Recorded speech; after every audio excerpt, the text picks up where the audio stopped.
பத்திரிகையாளர் திரு சிவப்பிரியன் இணைந்திருக்கிறார். வணக்கம் சார். வணக்கம். திரு இவர் ஐயநாதன் சொன்னது மாதிரி எதற்காக இந்த விசாரணையானது 2 மாத கால இடைவெளிக்கு பிறகு நடத்தப்படுகிறது அப்படிங்கிற கேள்வியை முன்வைத்திருக்கிறார். உங்கள் கருத்துக்களையும் பதிவு செய்யலாம் சார். இந்த விசாரணை தொடங்கினதுல இருந்தே விஜய் அவர்களை ஒரு பிரஷர் கொடுக்கணும், அவருக்கு ஒரு ஸ்ட்ரெஸ் கொடுக்கணும் அப்படிங்கிற ஒரு எண்ணத்தோடு தான் இந்த விசாரணை நடத்தப்படுவதாகவே நான் நினைக்கிறேன். முதல்ல இருந்து என்னுடைய கருத்தும் கூட அதுதான். ஒரு விட்னஸா இருக்கிறாரு, அவர் அவருடைய பெயர் எஃப்ஐஆர்ல இல்லை, அவர் எந்த விதத்திலும் அவருடைய பெயர் எஃப்ஐஆர்ல ஆட் பண்ணல. பட் ஒரு விட்னஸா அவரை நீங்க சென்னையிலே அந்த விசாரணை நடத்தி இருக்கலாம். அப்படி இல்லை என்றால் சிபிஐ அதிகாரிகள் விஜய் அவர்களுடைய இல்லத்திற்கே சென்று அவர்கிட்ட ஸ்டேட்மெண்ட்டை ரெக்கார்ட் பண்ணிக்கலாம். இதற்கெல்லாம் சட்டத்தில் இடம் இருக்கிறது.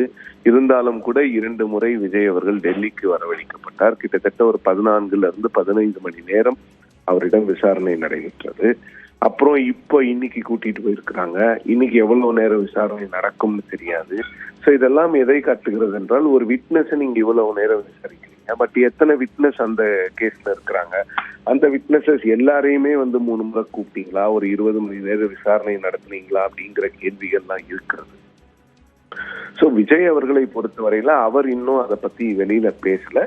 மேபி சப்ஜுடிஸா இருக்குது, அது முடிஞ்ச பிறகு பேசலாம் அப்படின்னு நினைக்கலாம். பட் இந்த விவகாரத்தை பொறுத்தவரையில சிபிஐ அவரை 3வது முறையாக அழைப்பது ஒரு புதுமையான விஷயமாக தான் பார்க்கப்படுகிறது.